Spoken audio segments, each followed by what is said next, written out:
Senhores, vamos dar sequência aos nossos trabalhos. Para tanto, nós convidamos para apresentar o tema Captação de Recursos para Municípios, a consultora Milene Delian Gomes Alencar.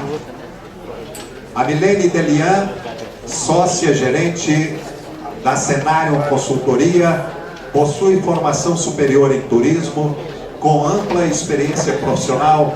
Milene Delian já atuou como assessora do presidente do Termocompab, consultora municipal, realizando o trabalho de alocar recursos federais para municípios goianos, dentre eles Alexânia, Amaralina, Buriti Alegre, Crixás, Goiânia, através da Agência Municipal de Trânsito, Hidrolândia, Indiara, Israelândia, Itapaci, Itapirapuã, Jandaia, Minasul, Panamá, Porangatu, São Patrício e Teresópolis.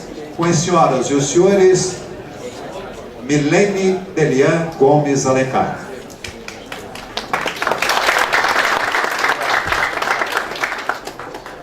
Senhoras e senhores, boa tarde. Boa tarde. Estaremos hoje aqui compartilhando com os senhores um pouco do nosso dia a dia, que é o de alocação de recursos federais para prefeituras. Quero explicar que, em função do nosso tempo curto, estarei dando apenas uma pincelada sobre o nosso tema, pois ele é extremamente complexo e exigiria muito mais do que 30 minutos da atenção dos senhores, ok? Mas buscarei trazer conceitos que talvez contribuam com o sucesso da gestão dos senhores junto aos seus municípios. A primeira pergunta que devemos fazer é: por que buscar recursos federais? Bem, creio que grande parte dos senhores conhecem a realidade de seus cofres públicos, bem como os poucos recursos recebidos para cumprir com todas as obrigações do prestador de serviços públicos. A situação atual é de que o gestor que não se dispuser a buscar outras fontes de recursos estará fadado a passar 4 anos apenas administrando folha de pagamento, sem deixar nenhuma marca de sua gestão. Porém, onde estão esses recursos federais? Como buscar essas outras fontes de recursos? Somos privilegiados geograficamente, pois essa fonte de recursos está bem próximo, que é Brasília. Porém, não basta termos apenas a curta distância. É necessário que tenhamos um mínimo de conhecimento sobre o assunto. Desta forma, eu pergunto aos senhores: de onde vêm os recursos federais? Todos os recursos federais estão dispostos no Orçamento Geral da União, que é concebido após a tramitação do projeto de lei enviado pelo Poder Executivo ao Legislativo até o dia 31 de agosto. Esta lei se chama Lei Orçamentária Anual, a famosa LOA. Na LOA estão dispostos todos os programas e ações do governo para o próximo ano, bem como os recursos disponíveis em cada programa, além da destinação do recurso. O Poder Legislativo tem como prazo até o dia 15 de dezembro para analisar essa lei e devolvê-lo ao Poder Executivo, para que este possa, então, sancionar a Lei Orçamentária Anual. Esta sanção nada mais é do que a publicação no Diário Oficial da União, ok? O Orçamento Geral da União, a LOA, só passa a ter validade legal após a sua sanção. Não tem como trabalhar nos recursos sem a sanção do orçamento. Eu estou falando para os senhores desses prazos porque durante todo esse processo de tramitação da lei orçamentária no Congresso Nacional, entre o dia 31 de agosto até o dia 15 de dezembro, é necessário que os senhores prefeitos façam gestão ao orçamento para ter os interesses de seus municípios, as demandas de seus municípios previstas nesta lei. Mas como fazer a gestão ao Orçamento Geral da União? Neste momento, entra em ação a famosa emenda parlamentar. A emenda parlamentar é um recurso para alteração da proposta de orçamento elaborada pelo Poder Executivo. Desta forma, o Legislativo participa da elaboração do orçamento anual, aperfeiçoando a proposta encaminhada pelo Poder Executivo. Nós trabalhamos com 4 tipos de emendas: as emendas individuais, as emendas de bancada, as emendas de comissão e as emendas de relator. As emendas individuais podem atingir ao limite máximo de até 25 emendas, podendo ser carimbadas ou genéricas, possuindo um valor máximo por parlamentar, que na LOA de 2010 é de 12 milhões de reais. Ou seja, senhores, cada senador e deputado de todas as regiões brasileiras tem 12 milhões de reais para colocar em projetos em seus municípios, projetos de interesse em seus municípios. As emendas de comissão, elas possuem um valor, elas não possuem um valor máximo, possuem uma limitação de emendas, sendo 5 emendas por comissão, e elas podem ser genéricas. Mas que comissões são essas, senhores? São as comissões permanentes do Senado e da Câmara Federal, que tratam de áreas temáticas. Ali eu trago a lista das comissões, está pequenininho, mas dá para ter uma noção, né? Onde nós temos a Comissão de Educação e Cultura, Finanças e Tributação, Meio Ambiente e Desenvolvimento Sustentável, né? E essas comissões só tratam e deliberam e analisam assuntos relacionados a essas áreas. Cada qual tem um conjunto de parlamentares que fazem parte dessa comissão, que podem alocar até 5 emendas para o país inteiro, elas são nacionais. Já as emendas de bancada, né, elas não possuem uma limitação de valores, só podem ser usadas em projetos de grande vulto, não sendo admitidas as emendas genéricas. O quantitativo das emendas de bancada varia de acordo com o Estado, porque o que determina quantas emendas são é a quantidade de parlamentares que a unidade da federação possui. Tem uma emenda de bancada que eu vejo figurar no orçamento da União há no mínimo 8 anos, que nós estamos tendo a conclusão dela, enfim, agora nesse ano, que é a barragem do João Leite. Então, os grandes recursos, as grandes obras, elas só são feitas com os recursos de emendas de bancada. Mas o que é uma bancada, senhores? Nada mais é do que um conjunto de senadores e deputados federais, independente de partido, de determinado estado. Toda bancada possui seu coordenador, que é um dos parlamentares que a constitui, e ele é o responsável pelo envio dos ofícios aos ministérios, solicitando a liberação dos recursos das emendas de bancada. Ele também faz a gestão política para que esses recursos saiam. Tá? O coordenador da nossa bancada, da bancada goiana, é o deputado Giovanni Arantes. E, aproveitando só esse momento de inserção de conceitos, eu queria colocar um conceito que eu creio que grande parte dos senhores conhecem, mas alguns prefeitos, né, às vezes me perguntam, alguns clientes me perguntam, né, o que é, né, a questão da emenda carimbada e a emenda genérica. Senhores, emenda carimbada é a emenda que traz no corpo do texto da emenda o local onde ela será aplicada. Exemplo, implantação de infraestrutura urbana no município de Alexânia. Desta forma, essa emenda só pode ser liberada para o município de Alexânia. Ela não pode ser utilizada em nenhum outro projeto, mesmo que o ministro queira, não tem como. Por quê? Ela faz parte da lei. O problema das emendas carimbadas é que caso o município fique inadimplente ao final do exercício fiscal, infelizmente ele vai perder esse recurso, porque é proibido conveniar com municípios inadimplentes. A legislação não permite. E a emenda genérica? A emenda genérica, no máximo, ela traz o objeto que vai ser feito, só que ela não fala em qual município. Então ela traz a região, tá? No estado de Goiás, ou na região do Centro-Oeste, ou simplesmente nacional. Nacional ela pode ser utilizada em qualquer lugar do país. Eu trago aqui um quadro de tramitação da Lei Orçamentária Anual, tá? Os ministérios elaboram suas demandas encaminham as suas demandas à Presidência da República, que, por sua vez, encaminha ao Congresso Nacional para que seja feita a análise dessas demandas. Essa análise é feita pelas comissões que eu acabei de citar. Após a análise, o Congresso devolve o projeto de lei, a PELOA, para a Presidência sancionar. E aí nós só temos gasto público após essa sanção. É importante que os senhores prefeitos vejam que o momento que vocês têm que fazer a gestão é aqui, ó.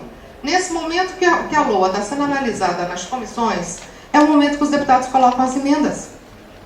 É nesse momento que o prefeito tem que pegar, redigir o seu ofício com suas demandas, visitar os gabinetes e solicitar os recursos. Não adianta ir lá fora dessa época, porque o parlamentar não tem o que colocar.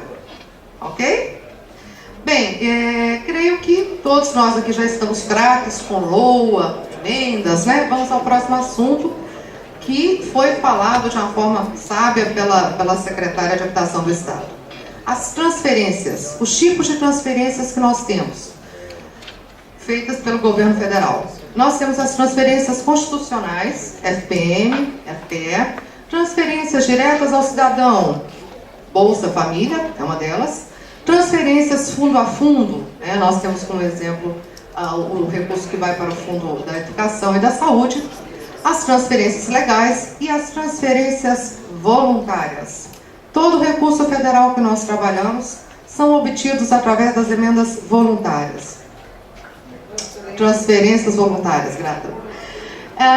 Bem, mas o que são, né? As transferências voluntárias são os recursos financeiros repassados pela União aos municípios em decorrência da celebração de convênios ou contratos de repasse.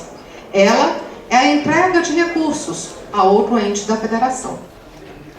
As transferências voluntárias são disciplinadas pela Instrução Normativa 001/97, que cria a figura do convênio e do contrato de repasse. Mas o que é um convênio? O convênio é um instrumento que disciplina os compromissos que devem reger as relações de dois ou mais participantes. A exemplo, uma prefeitura e o governo federal, que tenham interesse em atingir um objetivo comum mediante a formação de uma parceria. A característica básica de um convênio é a ausência de remuneração de qualquer um de seus signatários. Todo convênio, para ter valor legal, deve ter o seu extrato publicado na seção 3 do Diário Oficial da União, do Orçamento Geral da União, pelo órgão que está liberando o recurso. Os convênios são precedidos, todo e qualquer convênio, de empenhos, o que nós falaremos mais adiante. Mas e o contrato de repasse?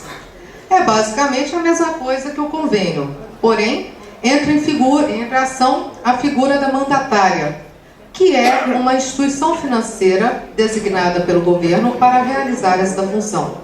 A mandatária, que é a Caixa Econômica Federal, assume então todas as responsabilidades pelo fiel cumprimento do contrato de repasse. É ela quem aprova os projetos, analisa e aprova os projetos, libera os recursos financeiros e aprova a prestação de contas. Para tanto, a Caixa Econômica Federal é remunerada em até 2,5% do valor do contrato de repasse. Caso os senhores recebam uma emenda de R$100 mil, automaticamente a Caixa Econômica Federal ficará com 2,5% desse recurso para cumprir com as suas funções de mandatária. E sobrará para o objeto apenas R$ 97.500. Ok? Eu trago aqui uma lista dos ministérios que trabalham junto com a Caixa Econômica Federal. Ministério da Agricultura, Ministério da Ciência e Tecnologia, Fundo Nacional da Saúde, apenas recursos destinados para obras, Ministério das Cidades, Ministério do Desenvolvimento Agrário, Ministério do Esporte e Ministério do Turismo. Esses dois últimos também apenas recursos destinados para obras. Por que apenas recursos destinados para obras?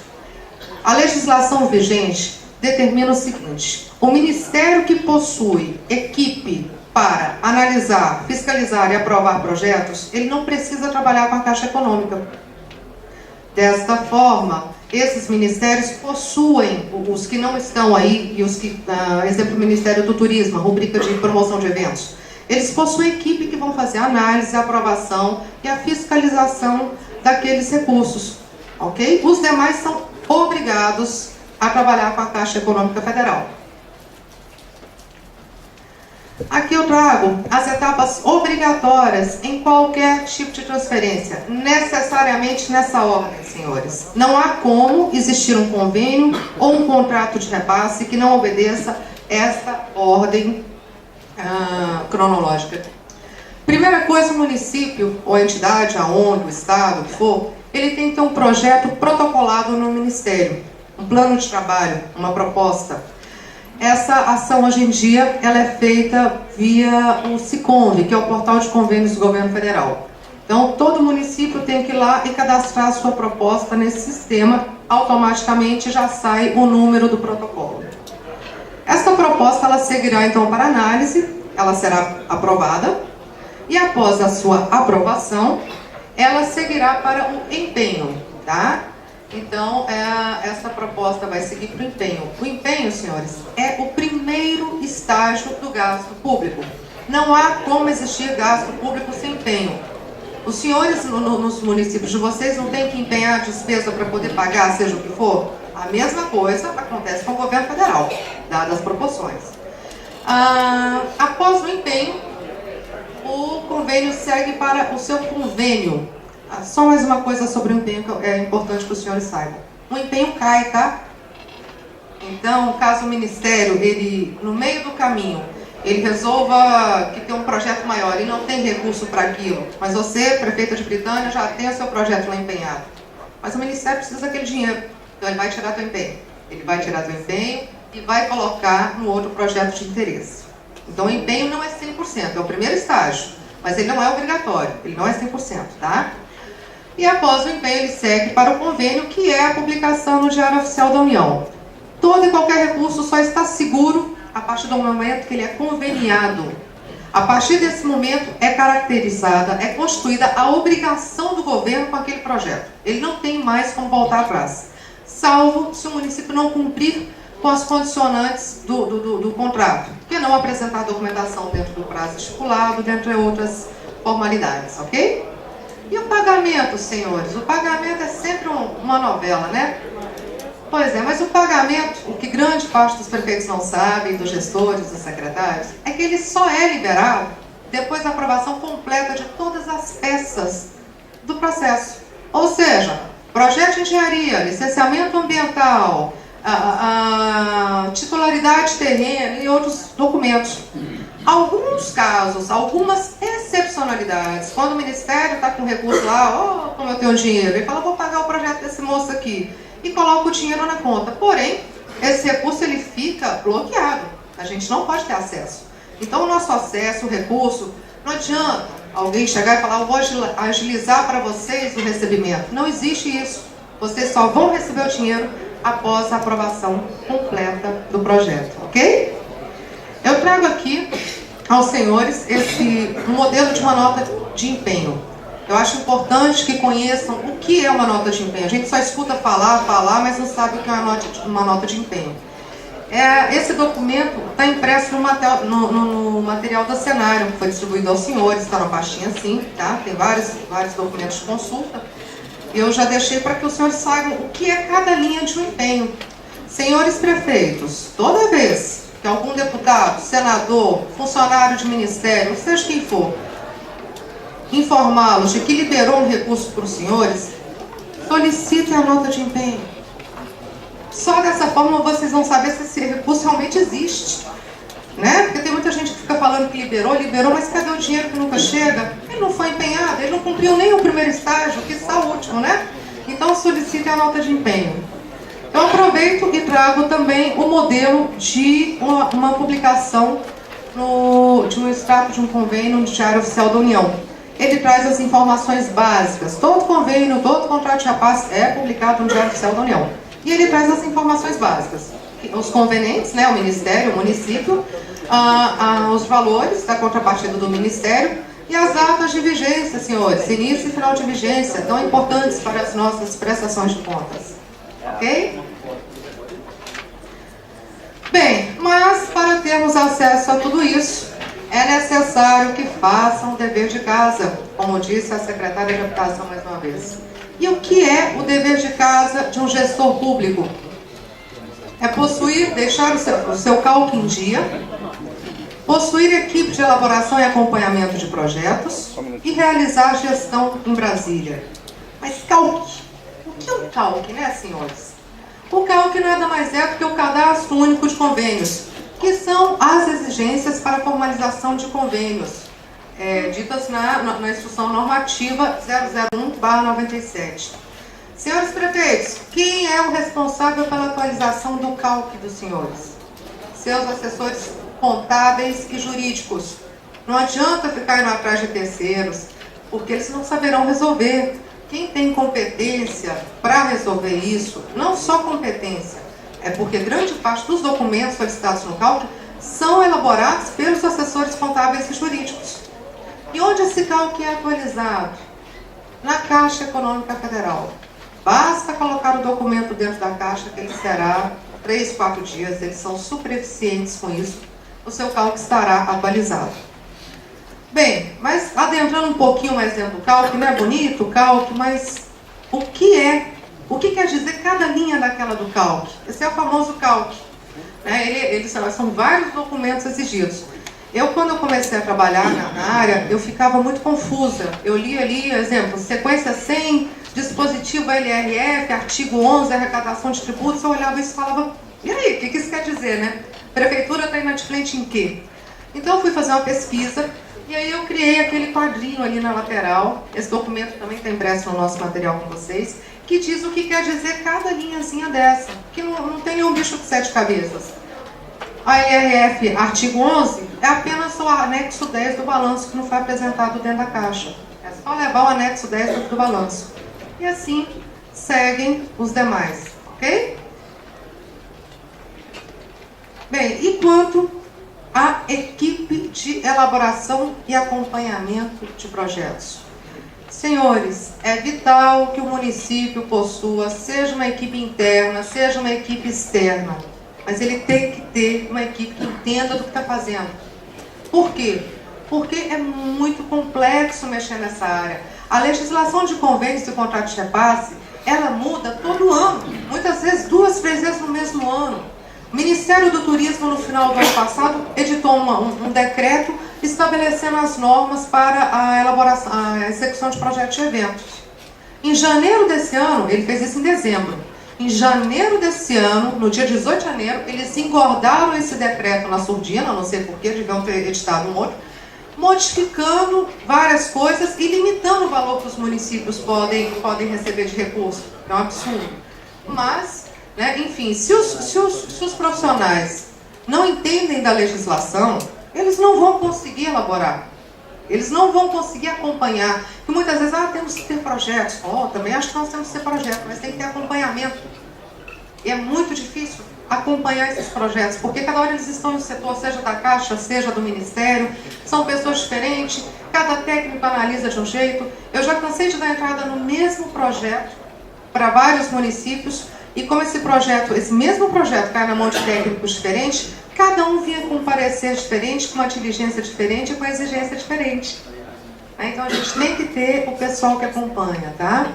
E importante, extremamente importante para os senhores saberem é o seguinte, esse mercado, a alocação de recursos federais, é algo que é cheio de mitos, cheio de interesses. Todo mundo libera muito dinheiro, todo mundo é muito poderoso. A gente, senhores, por favor, antes de contratar qualquer profissional, chequem suas referências. Liguem para a carteira de clientes daquela pessoa. Falem com os prefeitos ou com os secretários, que normalmente são as pessoas que mais trabalham conosco. Vejam a seriedade dessas pessoas. Vejam se elas trabalham pelo menos 2 anos consecutivos com o mesmo município. Porque 1 ano, qualquer consultor leva a prefeitura na barriga, tá? Mas 2 anos, ele não consegue mais enganar o prefeito. Se ele tem que dar resultado, o resultado é a longo prazo, não é a curto prazo, ele dá. Mas 2 anos ele não consegue mascarar aquela situação. Então, sempre, por favor, solicitem, vejam com quem trabalha, liguem para as pessoas, porque vocês estarão evitando problemas seríssimos para os seus municípios.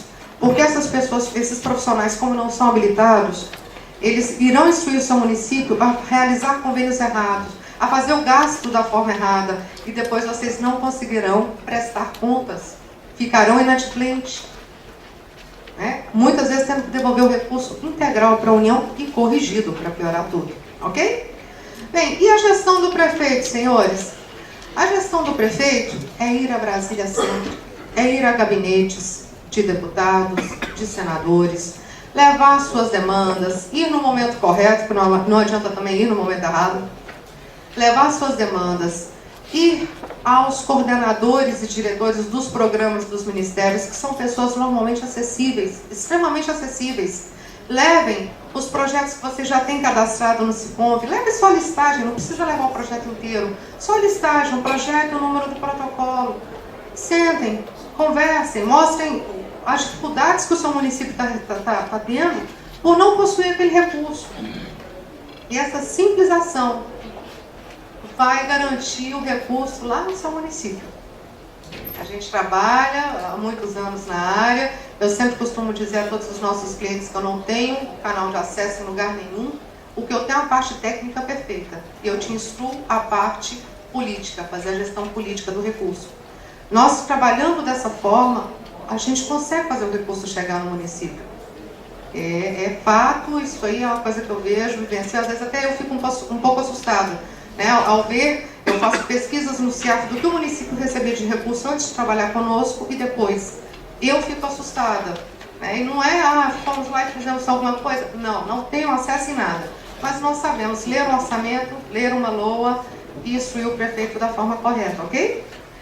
Bem, por último, eu trago aqui, vai ficar passando rapidinho, vocês não se preocupem que isso aqui está impresso no material de vocês também, a lista dos recursos disponíveis por ministérios. Não todos, tá, senhoras e senhores? Só os mais comuns de liberação, porque é muita coisa. Mas está aí, é um material de consulta que eu creio ser de grande importância para os senhores saberem quem tem, aonde tem, ok? E, de quebra, também, eu informo que nós trouxemos o mapeamento das emendas genéricas da LOA de 2010, que também está no material impresso aí com os senhores. O que isso quer dizer? Os senhores estão tendo acesso à informação de quem tem dinheiro e aonde ele tem dinheiro, para pedir o correto. Não peçam errado, não adianta pedir o que não tem, Então, está nesse material a relação das emendas genéricas de Goiás, e também, pela primeira vez, eu vejo acontecer no Orçamento Geral da União, alguns deputados do Distrito Federal colocaram emendas para a região Centro-Oeste, ou seja, podemos solicitar recursos a eles também.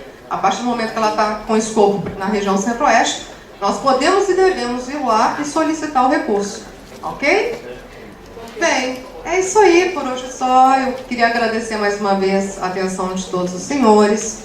Como o nosso tempo foi curto, eu coloco-me à disposição para o esclarecimento de quaisquer dúvidas após o seminário. Eu estarei aqui o tempo todo, ok? Espero ter engrandecido aí vocês, enriquecido mais sobre o assunto. Muito obrigada.